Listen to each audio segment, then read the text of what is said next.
Hello friends, welcome to me favourite Priya channel. ఈరోజు వచ్చేసి కొబ్బరి పాయసం. దీనికి ముందుగా ఒక స్పూన్ బియ్యం తీసుకొని దాన్ని రవ్వలాగా మిక్సీ పట్టుకోవాలి, పక్కన పెట్టుకోవాలి. ఒక కొబ్బరికాయ, పచ్చి కొబ్బరి ముక్కల్ని మనం చాలా ఫైన్గా పేస్ట్ పట్టుకోవాలి. కొబ్బరి అయితే ఫైన్గా పేస్ట్ అయిపోయి స్టవ్ మీద మందపాటి కళాయి పెట్టుకొని నెయ్యి వేయాలి.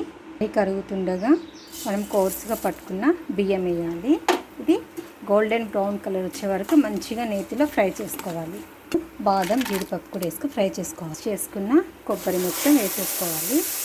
1 కప్పు మిల్క్. ఇవన్నీ కుక్ అవ్వడానికి. కొబ్బరి వేసాము కదండి, అడుగంటిద్ది కాబట్టి ఇక్కడే ఉండి తిప్పుకుంటూ ఇది కుక్ చేసుకోవాలి. కొంచెం చిక్కగా అవ్వాలి. ఇంచుమించు ఒక 15 to 20 minutes అయితే టైం తీసుకుంటుంది. మీ స్వీట్కి తగినట్టుగా షుగర్ వేసుకోవాలి. ఇలాచి. అంతే అండి, సింపుల్గా కొబ్బరి పాయసం అయితే రెడీ అయిపోయింది. నాకు ఈ థిక్నెస్ కావాలి కాబట్టి నేను ఆఫ్ చేశాను. ఇది వేడిగా అయినా బాగుంటుంది, చల్లగా అయినా కూడా చాలా బాగుంటుంది. మీరు కూడా ట్రై చేయండి.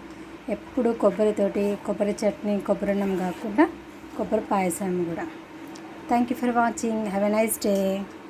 డ్రై ఫ్రూట్స్ తోటి గార్నిష్ చేసుకోండి. మీరు కావాలంటే సగ్గుబియ్యం నానబెట్టి కూడా చేసుకోవచ్చు.